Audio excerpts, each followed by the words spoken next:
En français, on essaye d'éviter les répétitions. On n'aime pas beaucoup les répétitions. Les répétitions, c'est un peu lourd. Les répétitions, ça énerve un peu. Tu arrêtes un peu avec ce mot répétition? Oups. Tu l'auras compris, les pronoms i et en servent à éviter les répétitions. Avant d'entrer dans le vif du sujet, je te propose un petit test de français. À toi de compléter ces phrases et on verra à la fin de la vidéo si ta réponse était correcte. Tu es déjà allé à Paris? Non, je ne suis jamais allée. Et tu as déjà mangé des croissants? Oui, j'ai déjà mangé. Je t'invite à noter ta réponse et maintenant on va voir ensemble quand utiliser le pronom i et le pronom en dans une phrase en français. Alors prêt ou prête? Allez, c'est parti! Commençons par le pronom i. Il intervient le plus souvent pour remplacer un complément de lieu. Par exemple, je vais à Paris. Je vais où? À Paris. Voici notre complément de lieu. Au lieu de répéter 2 fois à Paris avec je vais à Paris, je resterai à Paris pendant 2 semaines, je vais pouvoir remplacer à Paris par le pronom i. Et ça devient j'y resterai pendant 2 semaines. Le pronom i remplace aussi un nom qui est introduit par la préposition à dans toutes ses formes. Et donc, tu vas souvent le retrouver avec des verbes comme s'intéresser à, croire à, participer à, jouer à. Par exemple, je m'intéresse à l'art depuis longtemps. Je m'intéresse à quoi? À l'art. On va remplacer ce nom par le pronom i et le placer avant le verbe. Je m'y intéresse depuis longtemps. Autre exemple. Tu crois encore au Père Noël? Tu crois à quoi? Au Père Noël. On va donc le remplacer par le pronom i. Bien sûr, j'y crois. Attention, ici, le Père Noël est utilisé en tant qu'idée abstraite, une croyance. Si on parle d'une personne, on ne va pas utiliser le pronom i.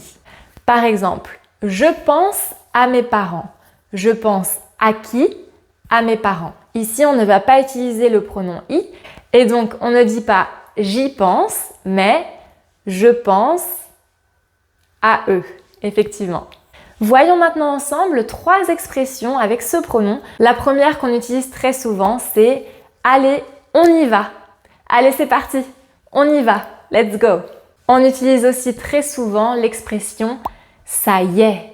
Ça y est, par exemple, ça y est, j'ai fini. Tu peux donc le traduire par finally en anglais. Et enfin, une expression très utile pour se motiver et pour te motiver en français, je vais y arriver. Je vais y arriver. Alors laisse-moi te dire, tu vas y arriver. On passe maintenant au pronom en. Alors la préposition en sert à remplacer un lieu qui est introduit par la préposition de. Par exemple, je reviens du supermarché. Je reviens d'où? Du supermarché. On va pouvoir utiliser le pronom en pour remplacer le supermarché. Donc au lieu de dire j'y reviens, la forme correcte sera j'en reviens. Ce pronom remplace aussi un nom qui est introduit par la préposition de dans toutes ses formes. Par exemple, tu veux du chocolat? Oui, j'en veux, merci. Je voudrais te parler de mes vacances. Ok, on en parle demain. On parle de quoi? De mes vacances. Tu as combien de frères et sœurs? J'en ai 2. Et toi? Donc à la forme affirmative, tu vas dire j'en ai 2, j'en ai 3, j'en ai 1, peu importe. Et à la forme négative, tu vas dire non, je n'en ai pas. Non, je n'en ai pas.